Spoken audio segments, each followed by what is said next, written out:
Secret Success Hypnosis Clinic presents the Hypno to Hypno podcast. For more information, visit secretsuccesshypnosis.com. Hello, everyone, and welcome to the Hypno to Hypno podcast, where you can learn about hypnosis, hypnotists around the world, and what kind works for you. My name is Johanna Dinsdale, clinical hypnotist and founder of Secret Success Hypnosis Clinic. Today, our guest speaker is the distinguished Luke Chow of Toronto, Ontario, a consulting hypnotist and founder of the Morpheus Clinic for Hypnosis. Welcome, Luke. Thanks for having me. So tell us a little bit about yourself and how you got started. Sure. Like you said, I founded the Morpheus Clinic for Hypnosis, and that was back in 2006.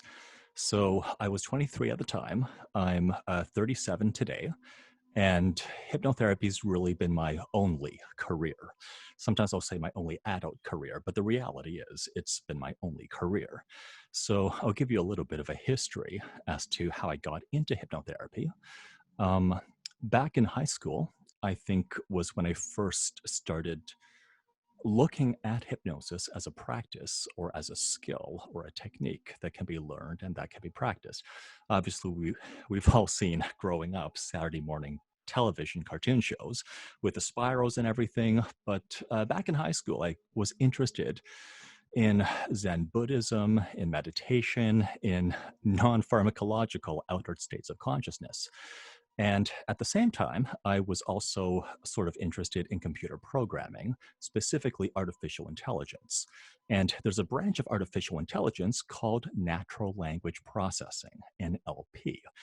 It just happens that another expansion of the acronym NLP is neuro-linguistic programming, which has, as part of the promise inherent in its name, the idea that you can change people's thoughts with the words that you use.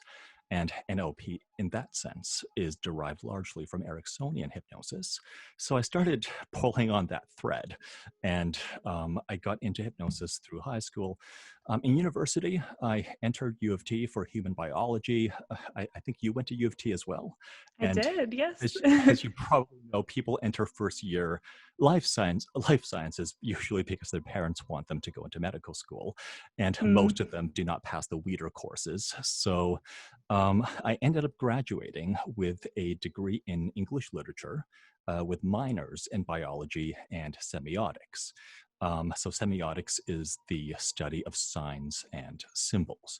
U of T is one of, I think, only 3 universities in the world that have semiotics as a department.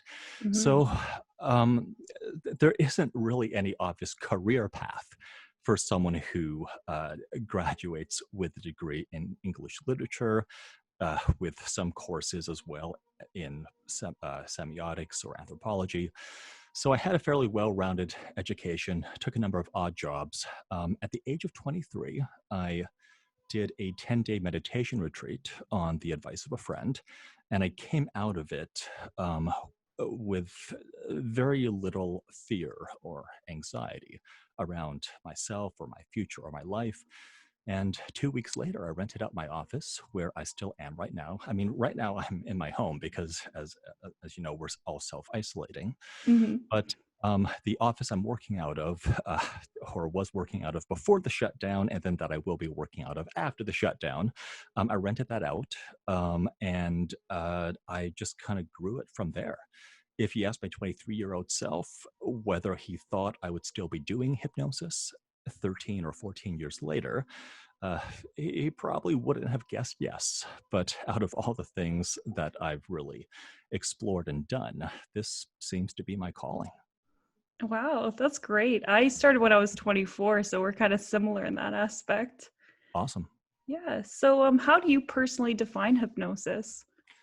Well, it comes in 2 parts. So one thing I'll sort of state up front is that many people talk about hypnosis as as a thing, almost like it's a surgical operation or almost like it's a pill. And it's not. It's a subjective experience, or you might say it's communication. So I'm going to define it in two parts.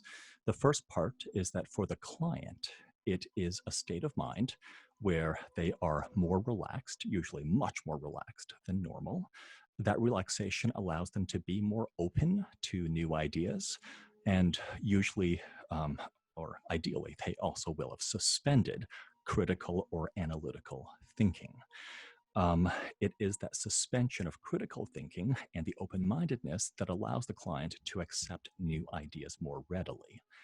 And the other part of it is that on the practitioner's part, their role is to establish rapport and to use verbal suggestion to cause positive changes by suggesting new perspectives or to add a layer of thinking or to instill attitudes that would help the client. So when we use the word hypnosis, usually we're referring to both. We're referring to the practitioner using their words to cause that state in the client's mind, and also using further words to instill better thinking in the client's mind, while the client is suspending disbelief or analysis and allowing the words of the practitioner to affect the way that they think and feel. Oh, great. And what would you say that makes your facility unique? Well, if you've seen my website, you might have seen that the motto for the business is "We make hypnosis make sense." And I chose that very specifically because I believe that for a lot of people, hypnosis does not make sense. It's, for many people, weird or mystical. Some people think we're quacks or they think we're charlatans. Mm-hmm. And of course, being in this field and for so long, I don't believe that at all. So I want hypnosis to make sense to people. I believe that the more hypnosis makes sense to people, the more they're going to do it. And it's going to benefit everybody if hypnosis makes sense to them. But it's the obligation of the practitioner or the hypnosis center or clinic to explain hypnosis in ways such that it makes sense to people. So we believe in clear expectations, in transparency. So we have a free consultation to that end. We recently set up a toll-free number. We have a YouTube channel with some free sessions. Essentially, we really do want hypnosis to make sense. We also have possibly the world's only, or at least one of a very few in the hypnosis centers in the world have an unconditional money-back guarantee.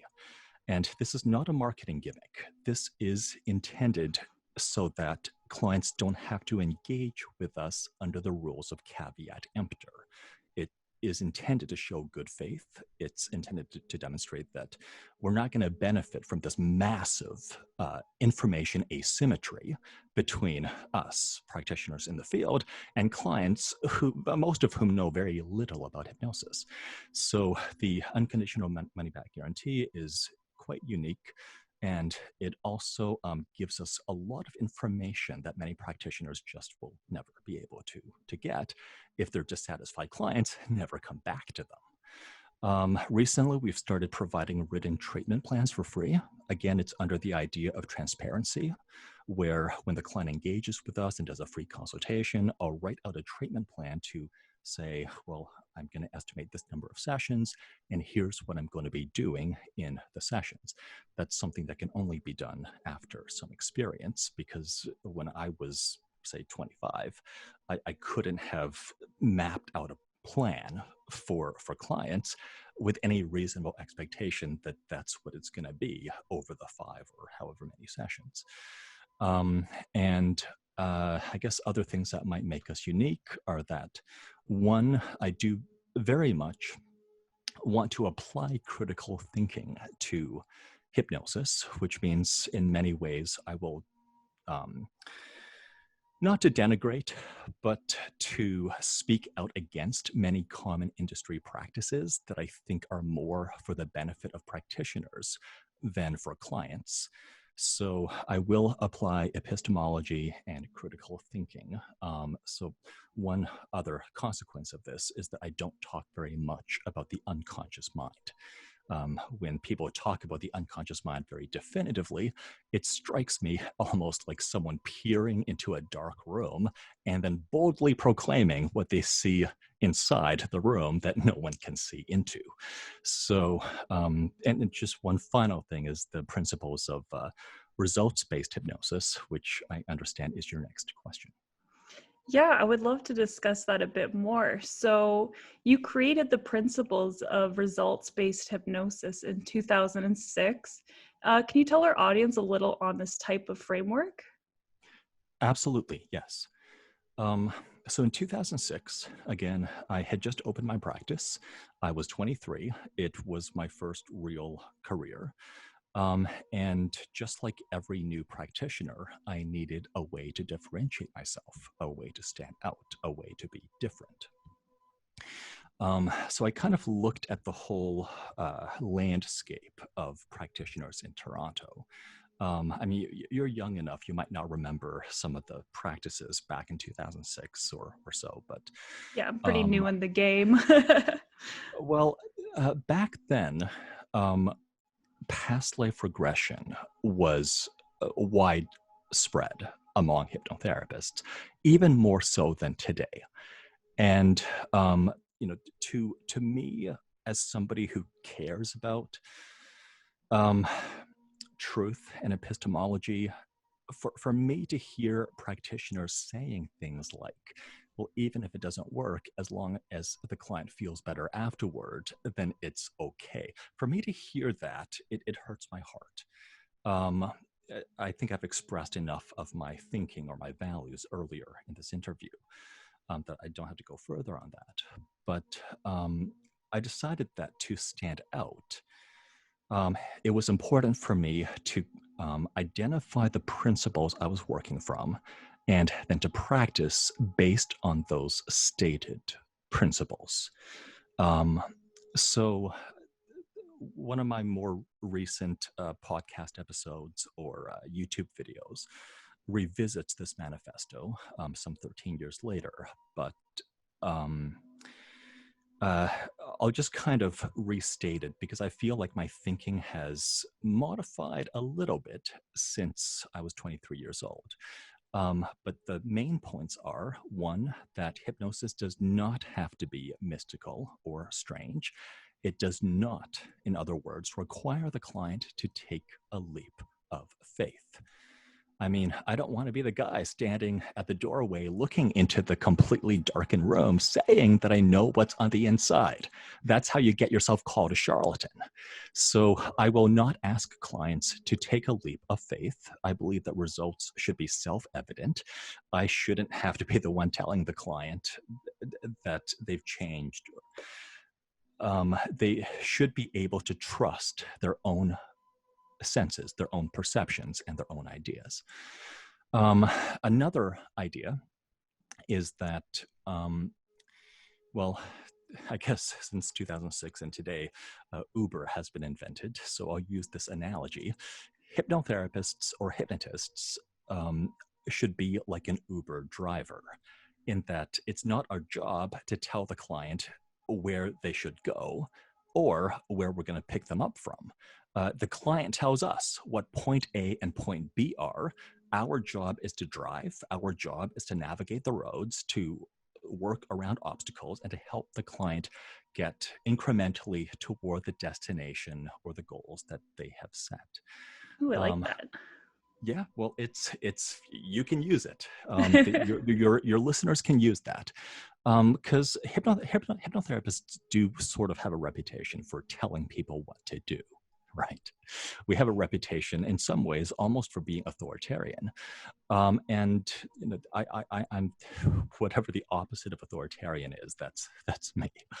Um, so I do believe that to state that our role is to be like the Uber driver, to help the client get from point A to point B, well, then you know, that sets the right expectations for clients engaging with a hypnotherapist. Another major point is that making the client feel good during hypnosis or right after hypnosis isn't good enough.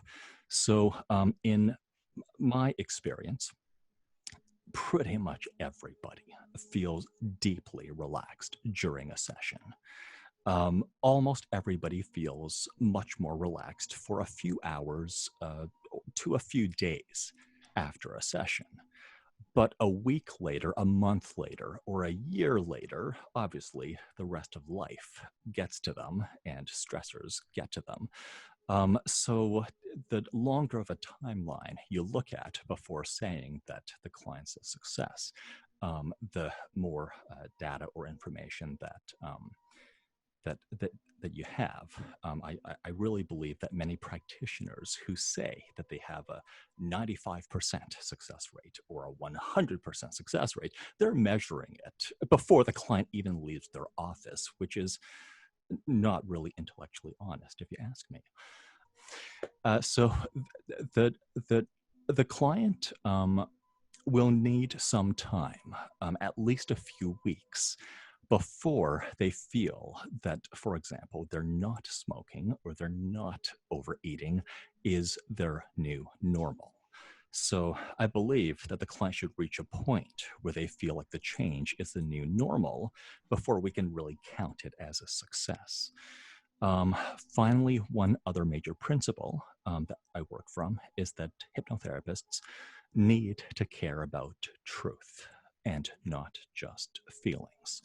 We have to help the client separate truth from feelings or facts from opinions, even when they don't, because there are always reassuring truths. There are always comforting truths if you know where to look. I mean, even in this current ongoing COVID-19 pandemic, if you read the worst of the news, anyone can work themselves up into terror and anxiety. But if you also know where to look, anyone can find reassuring news from all around the world. And as practitioners, we don't have to put people into fantasy worlds in order to make them feel better. We just have to know where to find the reassuring truths. Wow. Well, thank you for sharing. Really interesting stuff, the principles. So I would really encourage anybody who likes what he's saying to go check out his website at morpheusclinic.com. And what kind of client goals would you say are your specialty? I know that these principles can be applied to anything, but do you have any specialties? It's a good question because on one hand, there are the cases I like to work with. On the other hand, there's also what people are calling me so that what they're calling me for so that I can work with them. So generally speaking, I'll work with anything that benefits from a change in attitude. If the client's problem can be alleviated or even fixed when they change their attitude or their perspective, then we can realistically say that hypnosis can help them. But if it's an issue where a change in perspective or attitude isn't enough, then it's much less likely that we can help them.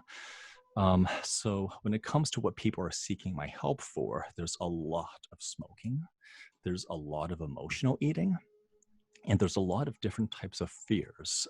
Most commonly, the fear of public speaking and the fear of flying. And I think it's because those two fears can limit a person's career. When someone climbs high enough in the corporate ladder, they'll have to travel, they'll have to speak, and it could be limiting to their income if they refuse to fly or if they refuse to speak in front of groups. When it comes to what I enjoy working with, I would say that I like to work with challenging or unusual cases. Ideally, cases or problems that I've never worked with before. I like to solve problems. I like to figure things out. I like to be challenged. I mean, you could say that helping someone stop smoking is a big enough challenge, except I have a fairly pat program to help people through for smoking. But I like to work with really unusual cases. So there are a couple of family physicians who refer to me when they don't know what to do with their patient, when they also believe that it's psychological or psychogenic as opposed to physical. And those are the kinds of cases that I really like to work with. Mm-hmm. I'm very similar in that aspect. Awesome. Yeah, definitely. Yeah, the types of cases where I'll tend to turn the client away are one, if the client needs to examine their past. If forward-looking work isn't enough, I'll refer for therapy themselves or to figure themselves out, because that's like someone getting into the back of my Uber car and saying, just drive. Well, Mm, it's only in movies that you can tell a driver just drive and they hit the gas. In this real world, their role is not to help you figure out where to go. It's to take you from point A to point B. okay, great. Yeah, that makes a lot of sense. So, what kind of strategies or techniques do you yield for the best results with your clients?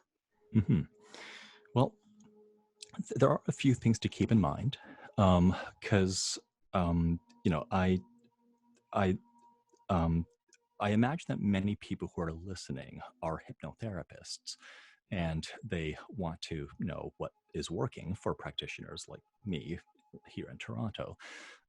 But in Ontario, there is the Psychotherapy Act, which means that the work that we do cannot look like or be psychotherapy. That's now a regulated profession. So the work that I do is uh, clearly not psychotherapy. But if the listeners in a jurisdiction where psychotherapy and hypnotherapy are on the same footing, then a hypnotherapist can legally use more techniques or more strategies to help their clients. So keep in mind that I'm speaking from this perspective where I am legally restricted from using certain techniques or working with certain issues. The other thing to keep in mind is I've had a fairly busy practice for most of my career, which means that I am optimizing to help the client in as few sessions as possible. So there are practitioners who'll optimize for, like, for example, 5-path practitioners might optimize for around 5 sessions. Some practitioners will optimize for more sessions, but I am optimizing for as few sessions as possible because, well, except during a pandemic, our phone rings with new inquiries a few times a day. So I have to get straight to the point, help the client as quickly as possible in as few sessions as possible. The, the big picture strategy that I implement comes from the idea that you don't find solutions by looking at the problem. So you don't find solutions by looking at why someone smokes cigarettes or what they love the most about cigarettes. You find better solutions by looking at the mindsets or attitudes of people who have overcome the problem or who never had the problem in the first place. So if someone comes to you to stop smoking, then you don't find useful answers by investigating when they started smoking or why they smoke. You find better answers in looking at people who used to smoke, who felt addicted, and who were able to overcome their smoking habit. Or sometimes you'll find better answers in looking at people who are disgusted by cigarettes and would never pick up a cigarette under any circumstances. So the big picture strategy is to find solutions outside the client and then use hypnosis, that open-minded state, to instill attitudes or perspectives um, such that the client can take on the healthier attitudes. Um, so this means I'm doing most of the talking, if not uh, all of the talking. Um, uh, it's also known as direct suggestion. It's the formal, traditional type of hypnosis that you think of when you think of a hypnotist. And it's also definitely not psychotherapy, because there is no psychotherapist who will dominate the entire session with their talking and barely let you get a word in, Very right? different. Yep. Yes. Um, so if I'm communicating healthier ways of thinking and better attitudes, I can get straight to the point, and it doesn't require as many sessions as if we did an exploration or a dive into the client's past or into why they have the problem. Um, and a lot of what I'm doing these days is, I touched upon it earlier, but it's pointing out the reassuring truths or the comforting or the inspiring truths, especially the ones that will outlast the client's current predicament. So, for example, if you can take a breath, then right now you're better off than over 1 million people around the world. If you can take a breath, it's an affirmation of your life. It's a reminder that some things are always there when you look for them. It's a reminder that, that some things will outlast so many crises and catastrophes. And that's one thing that's always there to give you some more comfort when you look for it. Wow, that's really inspiring. Thank you for Thank you. sharing that. I definitely agree that solution focused hypnosis is very, very successful with my clients at least. And I just have one more question for you, if that's all right. So I love the section of the Skeptic's Guide to Hypnosis that you wrote, um, the part about the future of hypnosis. Really interesting stuff. So I was wondering, what does the future of your business look like? Of my business? Well, right now, since basically half the world is in lockdown, there's a lot of cards up in the air right now. Um, and one thing I've been trying to do is to promote telehypnosis or online hypnosis as a viable alternative to coming to an office. Because hypnosis is the communication of better thinking or better attitudes, it can be done remotely. But what I've noticed is that people are not perceiving online hypnosis as being just as good as in office sessions. And surprisingly, few people actually have privacy or quiet in their own homes. Maybe I have the luxury of living alone with my cat, but there are many people where you ask them to find a quiet room and they don't have a room where they're not bothered by their dog or their spouse or their kid. So online hypnosis I have found is not really a solution at I mean it does work for people who've seen me in office first because they know I'm legit. There is Mm-hmm. a pre-existing relationship. But for someone calling me off just my website, I found it's hard for people to build the initial trust that is necessary for hypnosis to begin. So I think that after the shutdown is over, everything's going to essentially return to normal. I'll start working in my office again. People will physically come into my office. They'll lay in the big recliner. It's a nice, quiet, soundproofed space. The phone's being answered by a coordinator, which means I don't have to think about it. And it's just set up for hypnosis, and the environment's a controlled environment where I know that I'm not going to hear the phone ring like it did earlier in this interview. Mm-hmm. So I think the future of my business looks an awful lot like the history of my business. There will be extra precautions, like, for example, the wearing of masks, I think, will become normalized. And I'm definitely going to insist that until there's a vaccine, that people should wear a mask when they come into my office. If they're not wearing one, then I will put on a mask. I am looking forward to reopening my office.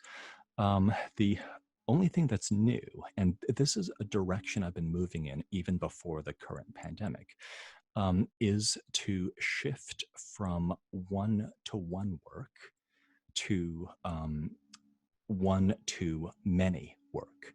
So writing, speaking, consulting, teaching, that kind of thing. I couldn't have done this in the first decade of my career because the ideas that I had were basically read about and I read them in books and I heard them from other practitioners. But at this point, of course, I have my own ideas, my own strategies, my own techniques. So the next move in my business is to move to one to many work. Wow. Well, that's a great goal for your business, and I wish you luck on it. Thank you.